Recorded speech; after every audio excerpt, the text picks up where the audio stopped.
What's up guys? Welcome back sa aking YouTube channel. So ngayon, i-share ko lang sa inyo guys itong isang series ng barya natin, which is itong English series from 1958 to 1966. So ito po yung mga itsura nila. Ayan, merong 50 centavos, merong 5, merong 1 centavo, meron tayong 25 at saka 10 centavos.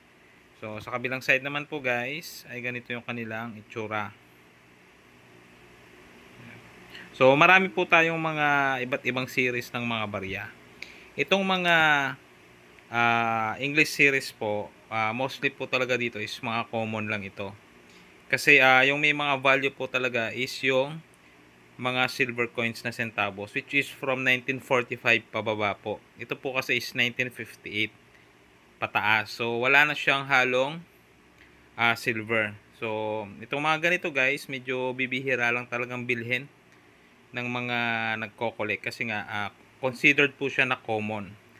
Ngayon guys, yung iba naman bumibili sila nito pero mga uncirculated condition.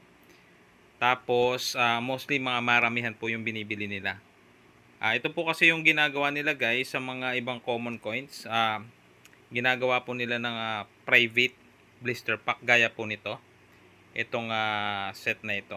So ganito, bumibili po sila ng mga medyo magagandang coins or mga uncirculated coins. Ayan. Then ginagawa po nila is private blister pack. So kumbaga dinadagdagan nila ng ganitong packaging para kahit papano guys is pwede po nilang maibenta as set po na ganito. So hindi po mahal itong mga ganitong klaseng barya guys. Ito. Ayan. Tandaan nyo po yung itsura guys Ayan, mga 1964 po na year. Basta 1958 po to 1966 na mga centavos po is considered po na mga common. Ngayon, depende na lang po yan guys kung may mga error po yung mga ganitong coins.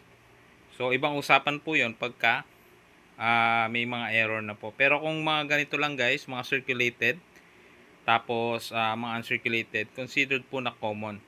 Yung iba nga po dito guys, pagka mga circulated condition na po is, ang ginagawa po is sinasama na lang sa mga per kilo ng mga Philippine coins.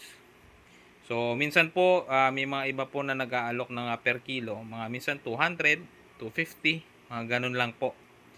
So, hindi po talaga mataas yung value ng mga ganitong coins. So, kung may mga ganito kayo guys, is wag po kayong mag-expect na mataas po yung value ng mga ganitong coins.